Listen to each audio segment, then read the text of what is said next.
Hey guys, it's Mr. Ray here with our next lesson in grade 12 data management. We are working in unit 2, which is Introduction to Probabilities, and our previous lesson was some introduction into some basic probability concepts. Today's lesson, we're going to be talking about odds. Now, odds is also a way to make a prediction about something happening or not happening. It's expressed in a slightly different way, but the numbers it uses are the same as the numbers we use for probability, but slightly modified. So now you'll hear, I think when most people hear the word odds, they think of gambling, sporting events, something that will give you an idea of what's more likely, something happening or not happening, somebody winning or not winning. So that's where odds is most common, but you'll see it in other areas as well. So now odds, it's written as a ratio of the event occurring against the probability of it not occurring. So if you just kind of skip this for a second, an example of a probability might be 5 to 2. So a probability of 5 to 2 means for every 5 times something will happen, it's not going to happen twice. So you can see how it relates to probabilities. And we will have questions where we convert to probabilities. But that would be for example, this would be the the ratio of an event happening versus not happening. Okay. Now you have to be careful with odds because the question could flip the order that you want to put these numbers, and you can see that here. So this calculation or this odds ratio is in favor of an event happening, but you could also be asked express the ratio in terms against the event happening. So you can see what happens. The difference between these two is the order we put these numbers. So if I wanted to change my answer to this question based on this data, the answer would be 2 to 5. Just flip the positions because against something happening, well, this is the same number we used over here, but the odds were about the event not happening, so we put the 2 first and the 5 second. It's the same information, but it's just based on the different wording of what do you want the odds of. It could be maybe a good explanation is you could maybe predict the result of a hockey game, and maybe the odds were 5 to 2 that Toronto will beat Montreal, but you could ask the same question: what's the probability that Montreal will win the game against Toronto? Well, that would be 2 to 5 because now we're speaking in terms of Montreal compared to Toronto. So that's the order that you put these numbers is very, very important, and don't get caught up on the wording here. Okay. Now, where do these numbers come from, the ratio? Well, most commonly you can see here, it's basically a count of how many times the event happens compared to how many times the event doesn't happen. Okay, in both cases here. But you could also express it as a ratio of the probabilities. There is a question later on where they don't give any data about how many times somebody beats somebody else or something happens versus not happening. It's the probability that happens versus the probability that it doesn't happen. So we'll see a question like that as well, but most questions deal with the actual count, the number of times somebody succeeded versus failing. Okay. Now, in terms of how do you express odds, I much prefer with the using the ratio in terms of the two numbers on both sides of a colon. I think it looks better, but the other thing that's maybe even a better argument for using it, because you can see here, you can actually express this odds as, instead of 5:2, you could express it as a fraction, like that, 5/2. That's still a ratio, but you can express ratios in both these ways. I think the problem with expressing it this way is it could be improperly understood as being a probability if it's in the fraction form like this. So you could express a probability like this. You could also express an odds like this. The numbers will be different though, and you'll see that in a few minutes. Whereas if you give the odds in terms of a ratio between two numbers between a colon, that's obviously a ratio, because you would never express a probability like that. Okay, so my recommendation, strong recommendation, whenever you're giving the odds or calculating odds, you always do it in this form with the colon. Okay. Now there's also a little formula here for if you know the odds of something happening, how do you convert to the probability? Well, I'm just going to wait till we do an example. That's a little easier to understand with an example beside it. Okay, so I believe we got, how many questions? 4 questions for examples. So hopefully after these 4, you get a pretty good understanding of what odds are all about. So first question, determining odds. A messy drawer contains 3 red socks, 5 white socks, and 4 black socks. What are the odds of randomly drawing a red sock? So basing it on just putting your hand in and pulling out a sock, what are the odds of pulling out a red sock? So I'm going to be very formal here. I'm actually going to define the event A. Always seem to use A. You could use any letter you want. So A will be the event of choosing a red sock. So I'm going to define that first, and then I can actually use that variable A as to represent this this event. So choosing a red sock is event A, and I'm now putting it into these parentheses. You don't have to, but this is the official way of doing it with the parentheses. Okay, so we've defined event A. I'm also going to define the complement. So remember, the complement is the opposite of A. So the opposite of A is going to be defined as not choosing a red sock.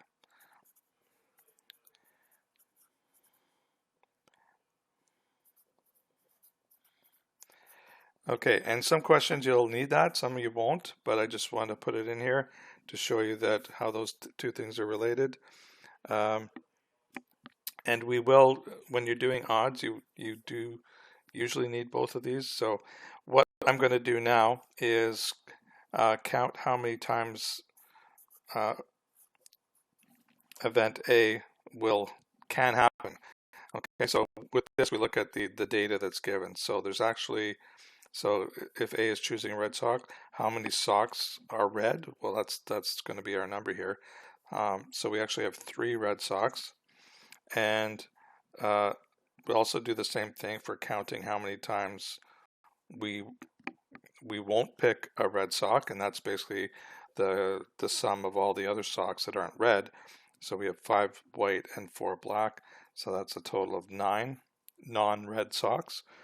So now that we've got those 2 numbers, we can actually show our odds here. I'm going to be very specific with the wording here. So the odds of choosing a red sock.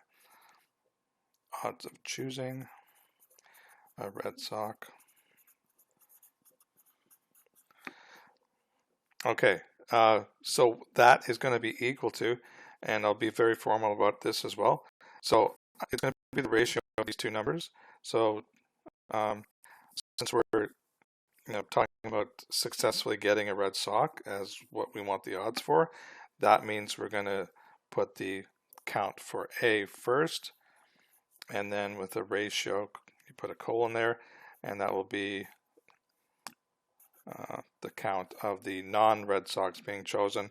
So in this case, it's going to be a ratio of 3 to 9.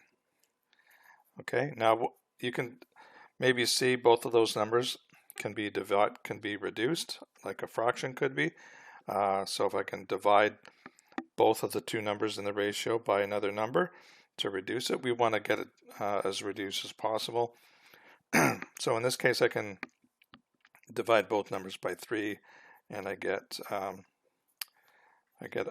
an equivalent ratio of 1 to 3. You just like to have the numbers smaller, just so it's more easily understood what it means. So that's the actual answer to the question. Now I'll throw in the converse type question that you might get. What if they asked you for the odds of not choosing a red sock? So all it takes is that extra word there, and it's going to be a different answer. So in this case, like I said in the introduction part, so we want to know the number where this happens of not choosing a red sock. That happens to be the number of A complement events, or A prime, compared to the number of A. Okay, because now we're putting A complement first, because not choosing a red sock is what we want to have as the first number. So that is just reversing the two numbers, 9 to 3, and that's can be reduced to 3 to 1. You can see the relationship between the kind of the converse question. You're just reversing the two numbers. Okay, so let's go to the second question. If the chance of a snowstorm in Windsor, Ontario in January is estimated at 0.4, which is 40%, what are the odds against Windsor having a snowstorm next January?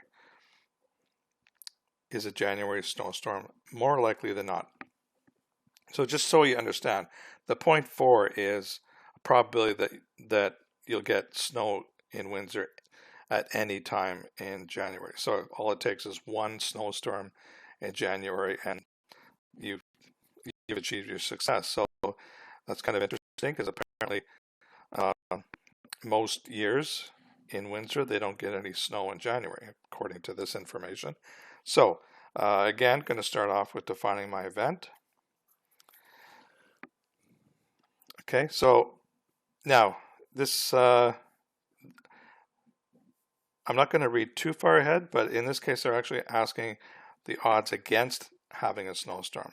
Okay, but I'm still going to define my event A as having a snowstorm in January in Windsor. And like I said, that only has to happen once for this to be a success. And then A complement, or A prime, is not having a snowstorm. So I'll just put my quotation marks to save some writing. Okay, and you can see they're exact opposites. Now, this time, unlike the last question they gave us the number of socks in the drawer, and we used our formula based on, the n function, which is the number of times that event happens. So this time we don't have that. What we do have, and I'll write it over here, we have the probability of A happening. So it tells us the chance of a snowstorm is, or the probability in this is estimated at 0.4. Well, that's the probability that A happens. Now, in order to do our odds, remember I said you could use the ratio of the counts, the numbered counts, like we did in question 1, or you could do the ratio of the probability. So since I have the probability of A happening, Well, the probability of A prime happening, which is not having a snowstorm, is going to be 0.6, and we get that from 1 minus 0.4, which is always going to be true. The complement, if you know the probability of 1, the complement of that event will be 1 minus the probability, because it either happens or it doesn't. Okay, so they could have actually told us either one of these two probabilities, and we could have got the other one very directly. Okay, so now we have enough information to actually create our odds. So the odds of not having a snowstorm, because that's what the question's asking. What are the odds against Windsor having a snowstorm? So the odds of not having, or you could put against if you wanted to. For me, I like to be very specific, and instead of using the word against, I'll say of not having. So odds of not having a snowstorm in January in Windsor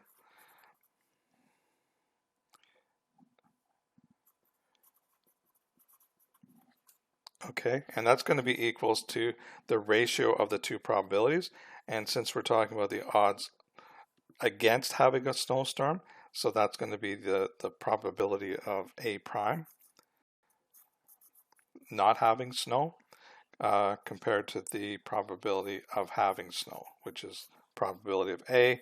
And we're going to put those two numbers in here, 0.6 to 0.4.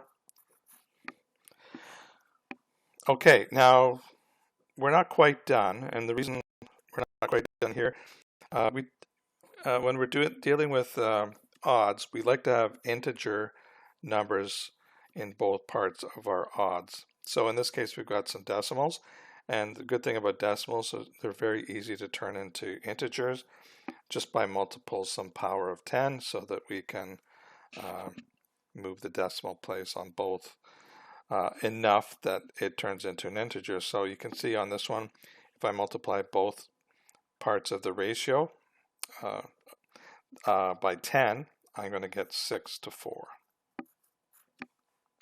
And these are equivalent ratios. You can think of ratios like fractions. They really are. They're just written kind of horizontally instead of vertically. So there's our integers, but again, just like the last question, we like to reduce these numbers if we can. So obviously these are both even numbers. We can divide by 2 and get a new smaller looking odds. It's actually equivalent to all of these odds are equivalent. This is probably the most easily to comprehend because for one reason it's not a decimal and it's smaller numbers which are easier to understand. So we change this one to change to integer, and then we change it again so that we reduced the integers. So it's kind of a two-step. We didn't have to do that decimal part in the last question. And then there's a kind of a follow-up question. Is a January snowstorm more likely than not? So it's what that's basically asking is the probability of having a snowstorm or not having a snowstorm, which one's higher? So if you had to make a prediction for next January, would you say it's more or less likely to have a snowstorm? And since we can see these probabilities, or you could look at the odds. Either way, because it uses the same numbers, you could see the probability of not having a snowstorm is higher than having a snowstorm. So make a conclusion, not likely or not as likely to have a January snowstorm. Okay. So you can see there's not a whole lot of real math here other than collecting the numbers and putting them into a ratio and then possibly creating an equivalent ratio that's a little easier to understand. Okay, so let's go to the last page. Got 2 more examples. So example 3, we have a university professor in an effort to promote good attendance habits, states that the odds of a student passing the course are 8 to 1 when a student misses fewer than 5 classes. What is the probability that a student with good attendance will pass? So I guess we're kind of make the conclusion that a student with good attendance means they have fewer than 5 missed classes. Okay, so the professor's saying if a student has fewer than 5 missed classes, the odds of that student passing the course are 8 to 1. Okay, so they've given us the odds, and you can see we're asking for the probability. So this is a conversion question. Given the odds, what's the probability? So let's write down what we know. So the odds of passing, and I'll just put in brackets with good attendance,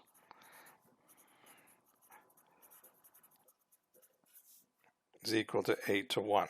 So the 8 represents basically the ratio. The left side is passing the course versus not passing the course or failing.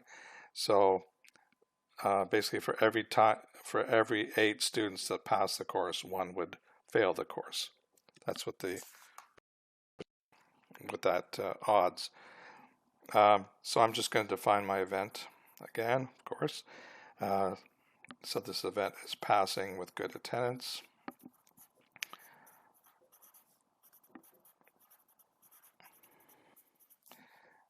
Okay, and I'm doing that so that I can do things like this. The number of times based on that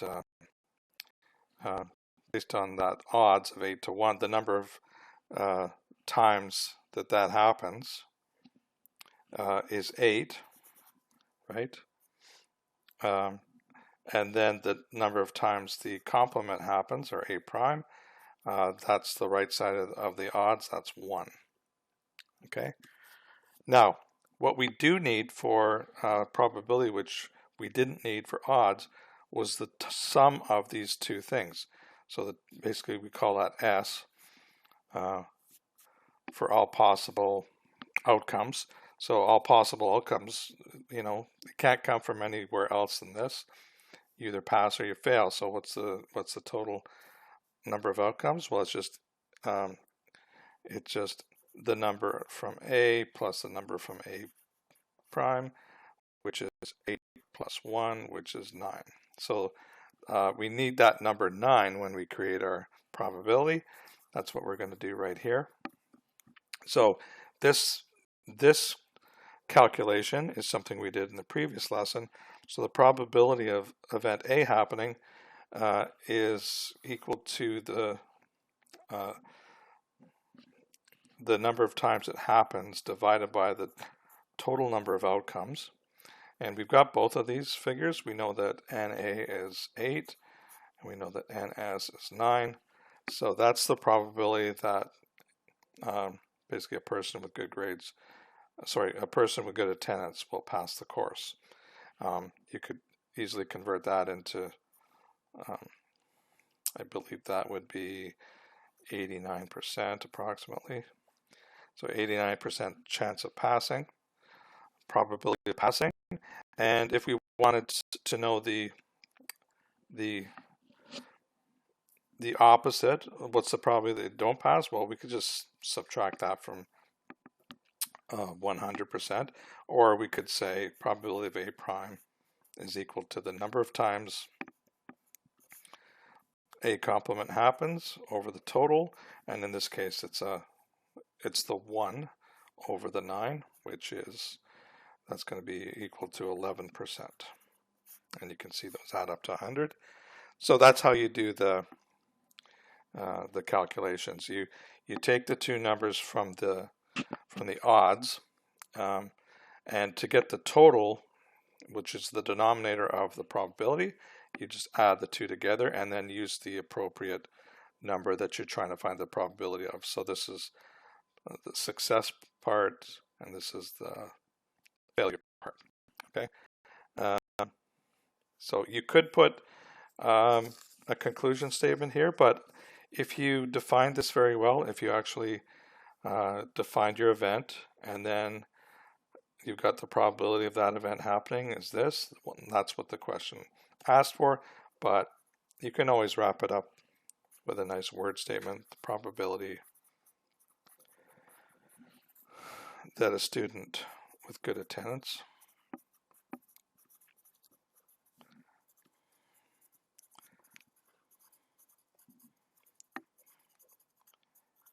passes the course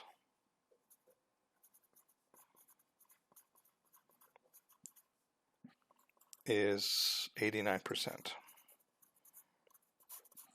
It makes it totally clear, okay?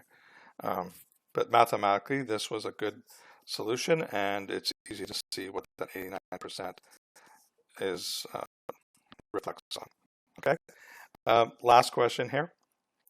The odds of Rico hitting a home run are 2 to 7. So in this case, the larger number is on the right side.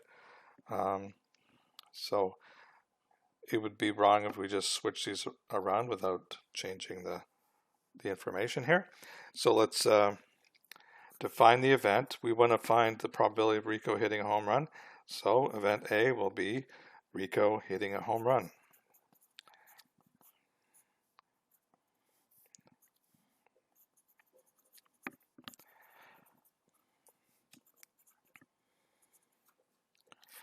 So we're going to use the odds there. So the number of times Rico hits a home run based on that information, well, it says the odds of Rico hitting a home run, okay, it's because it said it in that way, it means the first number is the number of times he hits a home run. So n of A is equal to 2. Number of times Rico hits a home run is 2. And the number of times he doesn't hit a home run, or NA complement, is 7. And then the total number of events, so basically he had, you could think of it as he had 9 at-bats, 2 at-bats he got a hit, and 7 at-bats he did not. So the total number of at-bats he had based on that odds would be 2 plus 7, which is 9. Okay, and then to do the probability of A, which is what we're being asked for, probability that hits a home run, that's going to be n of A over ns, which is 2 over 9, which works out to about 0.222. And so that's our answer. So therefore the probability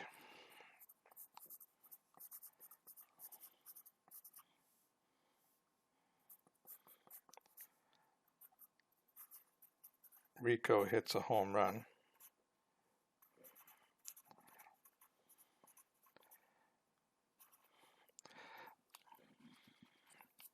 is 0.222. Or you could leave it as 2 nines. Either way, it's good. Okay. Now, just a note here. You got to be very careful gathering your data here, because, like I said on the earlier questions, if this had been reworded, the odds against Rico hitting a home run are 2 to 7. Well, that would mean that if we were to interpret that way, that would mean the odds against Rico hitting a home run were 2 to 7. Well, if it was 2 to 7, that would mean he doesn't hit a home run 2 times, and he does hit a home run 7 times. So that would totally flip all this information around. So you have to be very careful about how they state the odds. Okay, so that's it for odds. Now, we won't be really talking too much about odds in the rest of the unit or the rest of the course. This is kind of a standalone lesson. It's just a different way to interpret the probability of something happening in a different form. So that'll be it for today, and We'll see you in the next lesson. We'll talk about other ways of calculating probability. Have a good day.